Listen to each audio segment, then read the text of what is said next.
Sebelum kita memulai pembelajaran, marilah kita membaca doa terlebih dahulu. Pada ketua kelas, silakan pimpin.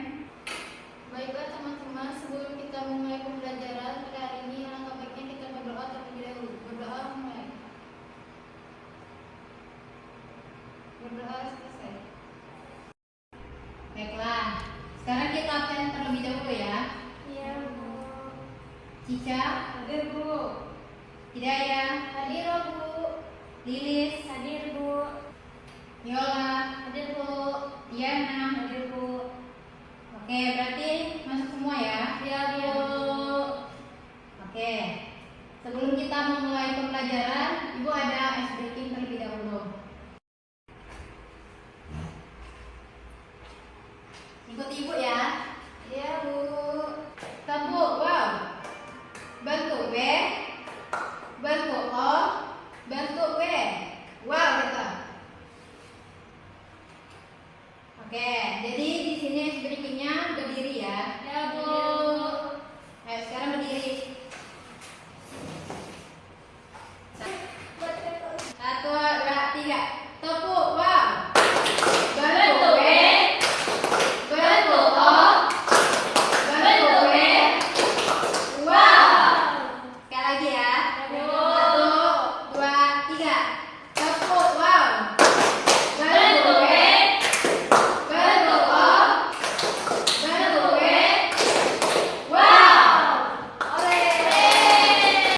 Baiklah, apakah sudah semangat setelah ice breaking tadi? Sudah, Bu.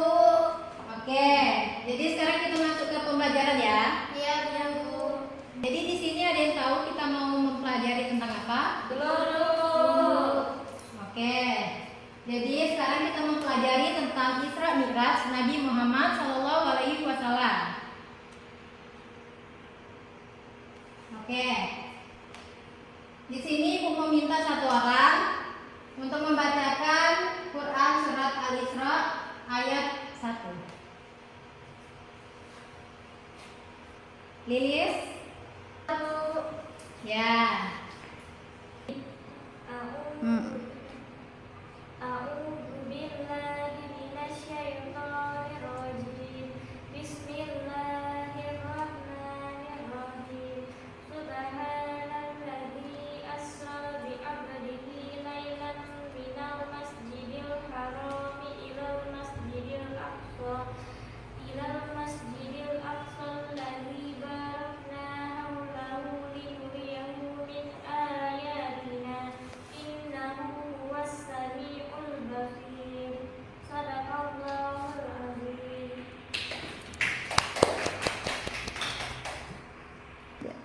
Baiklah, tadi Lilis sudah membacakan Quran surat Al-Isra ayat 1. Jadi, surat Al-Isra ini yang menceritakan tentang perjalanan Nabi pada malam hari, menceritakan tentang perjalanan Nabi pada malam hari dari Masjidil Haram menuju ke Masjidil Aqsa. Lalu dia naik ke langit sampai ke Sidratul Muntaha.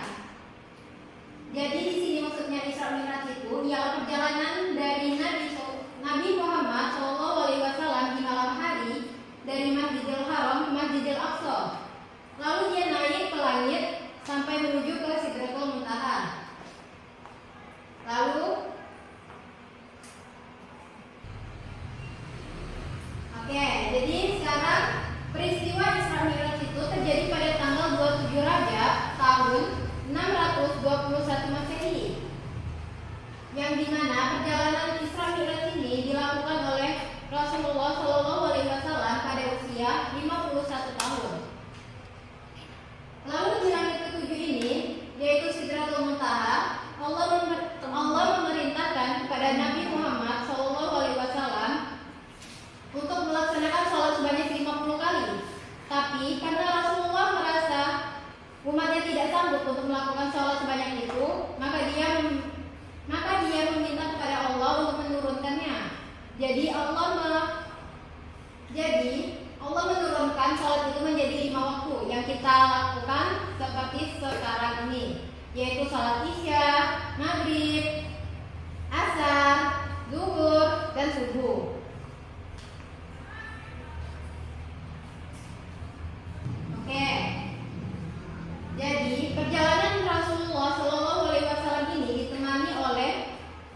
Jibril, yang dimana mereka menuju ke langit, yang dimana mereka naik ke langit itu menggunakan burak. Baiklah, di sini siapa yang tahu burak itu apa? Hewan yang dibawa terbang ketika Nabi Muhammad pergi Isra Mi'raj. Ya. Ada lagi? Hewannya sama cepat, Bu. Ada lagi? Ya, benar. Jadi burak itu hewan yang seperti kuda, tapi dia kecil. Lalu lebih besar dari keledai, sayapnya itu bersih putih, lalu kakinya melangkah jarak yang jauh. Oke, lanjut ya. Oke, di langit ini Nabi Muhammad bertemu Nabi di setiap langitnya. Mau langit ke 1, 2, 3, 4, 5, 6, 7. Tapi di sana berbeda-beda.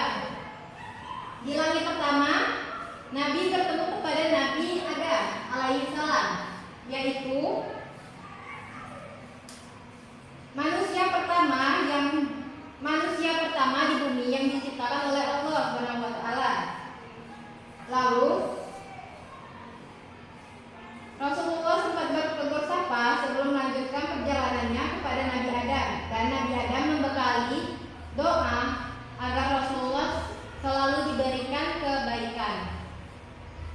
Lalu di langit kedua yaitu ada Nabi Isa dan Yahya. Ini yaitu Rasulullah SAW disapa dengan ramah oleh Isa dan Nabi Yahya. Dan mereka juga mendoakan kebaikan untuk setiap urusannya. Lalu di langit ketiga yaitu Nabi Yusuf. Nabi Yusuf ini manusia tertampan yang pernah diciptakan oleh Allah SWT di bumi. Dia dipertemukannya dengan Nabi Yusuf diberikan sebagian dari ketampanan yang dimiliki oleh Nabi Yusuf dan memberikan dia doa untuk kebaikan yang akan dia jalankan. Di langit keempat yaitu Nabi Idris. Dia manusia pertama yang mengenal tulisan dan Nabi yang berdakwah kepada Bani Qabil dan Memphis di Mesir untuk beriman kepada Allah Subhanahu wa taala. Dan seperti pertemuan nabi-nabi di langit sebelumnya, yaitu sama, Nabi Idris ini juga mendoakan agar kebaikan Rasulullah di setiap urusannya. Lalu di langit selanjutnya yaitu ada Nabi Harun. Nabi ini terkenal dengan kepandaiannya dalam berbicara dan meyakinkan orang, dan Nabi Harun juga mendoakan Nabi Muhammad di setiap urusannya. Lalu Nabi Musa, dia memiliki jasa besar dalam membesarkan Bani Israel dari perbudakan dan menuntunnya menuju kebenaran ilahi. Dan Nabi Musa ini juga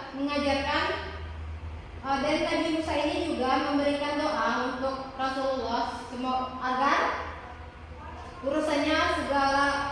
segala urusannya itu dalam kebaikan. Lalu yaitu di langit ketujuh yaitu Sidratul Muntaha. Ini dia bertemu kepada Nabi Ibrahim, yang dimana Nabi ini menjaga langit ketujuh atau terakhir. Dia tidak ada satupun makhluk hidup yang pernah melewatinya kecuali Nabi Muhammad SAW itu sendiri. Jadi di setiap langit ini nabi-nabi itu memberikan doa untuk Rasulullah melakukan urusannya itu dalam segala kebaikan.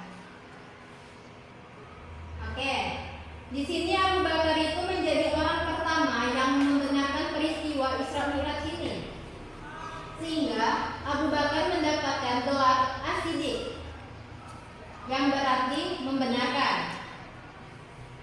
Dan kaum kafir Quraisy ini tidak mempercayai Nabi Muhammad SAW mengalami peristiwa Isra Mi'raj, dan bahkan mereka menuduh Nabi Muhammad SAW menyebarkan berita bohong. Padahal Nabi Muhammad itu tidaklah bohong, karena dia memang melakukan itu dalam semalam. Baiklah, sebelum Ibu tutup, Ibu ada pertanyaan.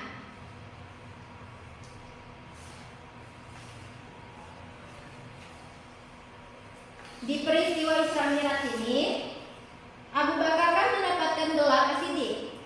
Kenapa Abu Bakar itu mendapatkan gelar tersebut? Saya Bu, Ya, Lilis. karena Abu Bakar mempercayai peristiwa Isra Mi'raj. Ya, benar. Baiklah, mungkin cukup sekian pembelajaran kita hari ini. Mungkin kita akan lanjutkan di pertemuan selanjutnya dengan materi yang berbeda. Sebelum kita tutup pembelajaran hari ini, marilah kita melafazkan hamdalah. Alhamdulillahirabbil alamin. Baiklah, Ibu tutup pembelajaran kita hari ini. Wassalamualaikum warahmatullahi wabarakatuh.